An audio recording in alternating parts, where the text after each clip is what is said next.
must remain faithful to the Lord our God no matter what. Paano po? Ito po yung sastudiyan natin. Kung paano tayo magiging remain faithful sa ating Panginoon. Number 1, na nakita ko dyan is sa verse 17.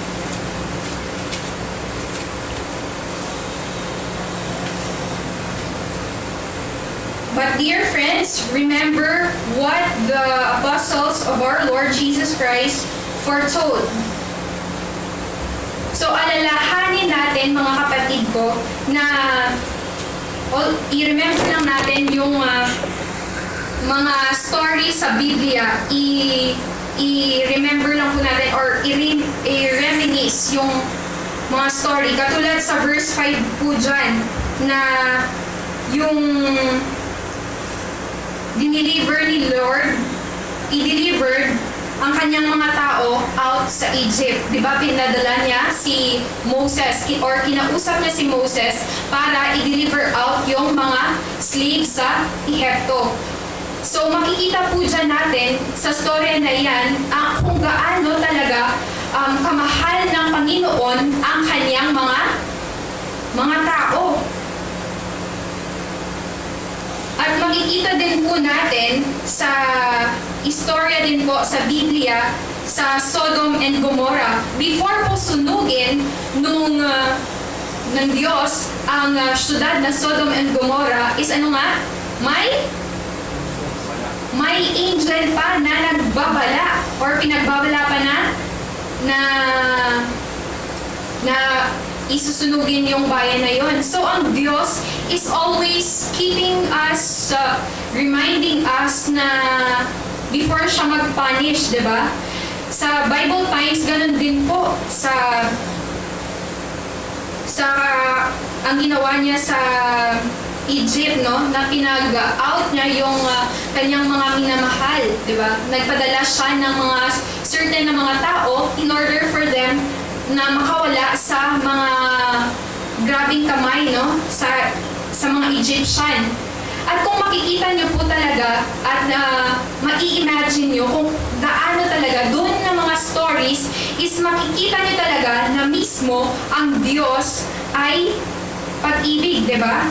And hindi lang pala siya na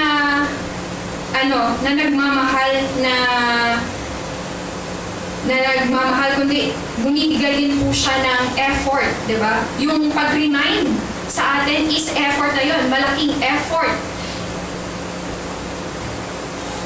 At dyan nyo din po makikita yung story, no? Na pinaalala din sa verse 7, yung Sodom and Gomorrah. Tapos, sa panahon po natin ngayon, ganun din po.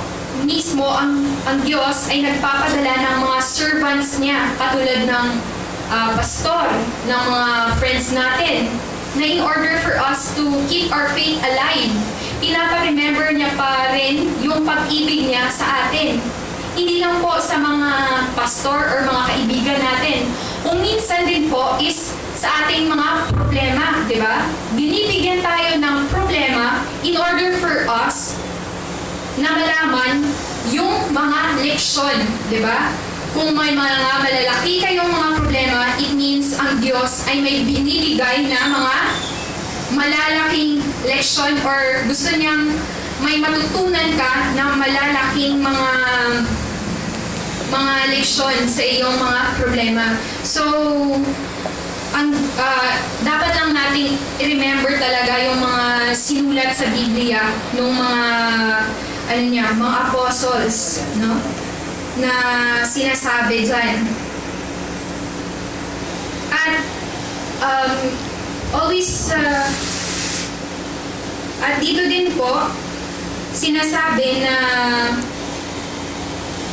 at ipinapakita na before si God magbigay ng punishment is nagbibigay muna siya ng mga servants na makaka-help po sa atin.